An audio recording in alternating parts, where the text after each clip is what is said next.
Hi there. Hi, nice to meet you. What's your name? Gerard. Hello, Gerard. Nice to meet you, sir. So you've said that worship is when you prioritize and sacrifice for something, right? Yeah. Okay. But there's a hierarchy in there. Sure. So I prioritize and sacrifice for my wife more than I would prioritize and sacrifice for a random person on the street, right? Probably, yeah. Presumably. Do I worship I don't know. my I've wife? seen some pretty bad marriages. Assuming a good marriage, are you saying I worship my wife? I'm trying to define worship. Well, that's what I'm asking. So prioritize and sacrifice. I do the those higher things. it is in the hierarchy, the more what you're doing is akin to worship. But even in your trivial acts of attention, you're prioritizing and partaking in worship, even if you don't know it. So I am And it's partly, well, with regard to your wife, say. So why do you value your wife? You do value your wife. Yes, I love her. So I prioritize and I sacrifice for her. Right. So that's within the confines of love, let's say. Sure. What else does it serve? What else does what serve? Your love in your marriage. I mean, I'm married to my wife because I love her. That's also why I prioritize and sacrifice for her. Right. I certainly wouldn't think I worship her, and I don't think anyone else would make that. I'm Are you trying making to that make claim? a definition. Okay. Yeah, that there's a hierarchy of attentional priority, and as you move up it or down it, depending on whether you think about it as a pinnacle or a foundation, you move more towards worship. Right. Okay. So even the small things. I'll give you an example. Imagine you go on a date. Well, imagine that your aim is a long-term relationship like a marriage. Okay, now imagine that your aim is short-term sexual gratification. Your pattern of attention is going to vary during the date, depend on your ultimate end. That's the hierarchy. The way that you attend to your wife is dependent on your ultimate aims, even if you don't know it. So at what point is it worship? Because it sounds like you're saying worship is almost a spectrum, right? Or it's not a binary, it's not a It's kind of like, that's a good question. When It's when is it worship as opposed to just I love my wife? The closer you get to the top or the bottom, the more it's more like How worship. close to the top? Because I don't think I worship anything. And if you're saying I have to hit a certain threshold for it to be worship, it is possible I don't worship anything then, right? It's not possible that you don't worship anything. What do I worship? Because you wouldn't attend. Well, love. So you think I apparently. worship love? Do you attend in consequence of love? I See, do. I'm trying to define something. What do you mean worship? Well, I told you what I meant. What do you mean? So I mean, something you worship is something that you have a reverential view for in a manner in which you believe it to be above and beyond normal things you like. Like you So do presumably you have worship that God. attitude towards your wife? I have that Do you attitude. privilege her compared to other women? Of course I privilege her compared to other women, but I don't worship her. Nor does she worship me. By the definition you just offered, yes, you do. Because you just offered a definition that involved prioritization and elevation. Well, and thinking that she is divine above and beyond what a normal, natural phenomenon can be. Not other women, no, beyond any human being could ever be. I will prioritize her over any other human, but I don't think that she is some You're making the being. assumption that only the thing at the top or the bottom has anything to do with worship. And I'm saying that's not true. It's a hierarchy of prioritization. And there's either something at the top or the bottom, depending on the metaphor, or you're fragmented and confused. Those are the only options. So let's say you're either going in many directions, or you're going in one direction. So let's suppose I'm fragmented and confused. Then you agree I don't worship anything. No, then you'd worship multiple things.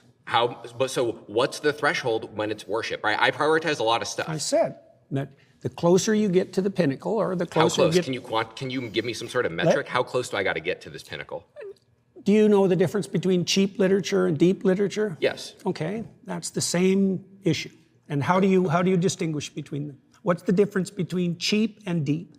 I mean, it's really an opinion-based thing, right? Is it? So it's just an opinion that Dostoevsky is better than a porno magazine. Well, I've spoken to people who think To Kill a Mockingbird's cheap. It's one of my favorite books. So, I mean, people will differ on opinions. Well, just because people are stupid about things doesn't mean that their opinion is valid. That's certainly true. I agree with that. Okay, well, do you think there is a hierarchy in literary quality? I think that there is a hierarchy to an extent in literary quality, but I think once you get to a certain threshold, it is just opinion. Like, I agree. Dostoevsky is better than a porno mag, but is F. Scott Fitzgerald better than Ernest Hemingway? I don't know. Yeah, fair enough. Why do you think that? Because of what a book is, what literature is. Dostoevsky, he follows what literature is the purpose of more than the porno magazine does. Good. Well, so it's about purpose and definitions.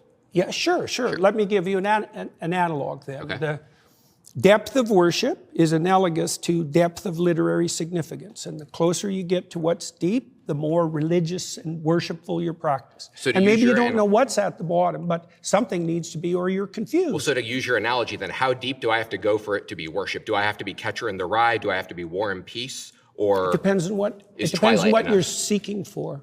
I'm seeking to know whether I worship something. You've claimed I worship something, and I want to know. If you want to have a deep and meaningful life, then you have to go all the way to the bottom or the top, and insofar as you're capable of doing that, because otherwise you'll be fragmented and miserable and anxiety-ridden and hopeless. So I have to worship something to have a meaningful life. And if There's no difference between those two things.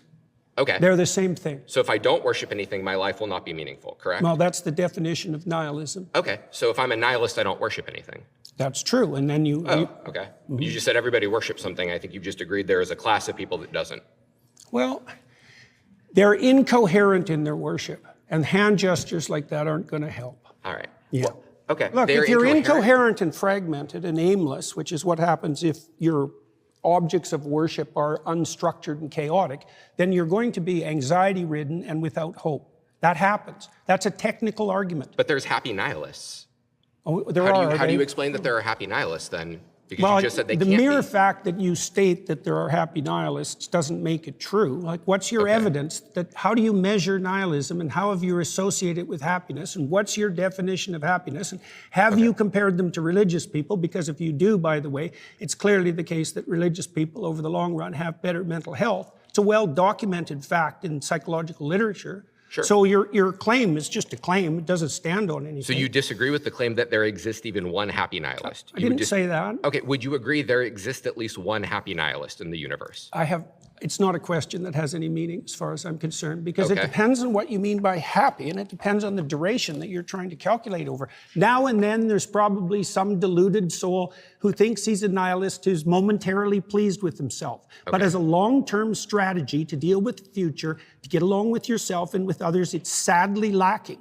That's why Nietzsche warned that when God died, as he announced in 1850, that people would be flooded with pointless, anxiety-ridden, hopeless nihilism.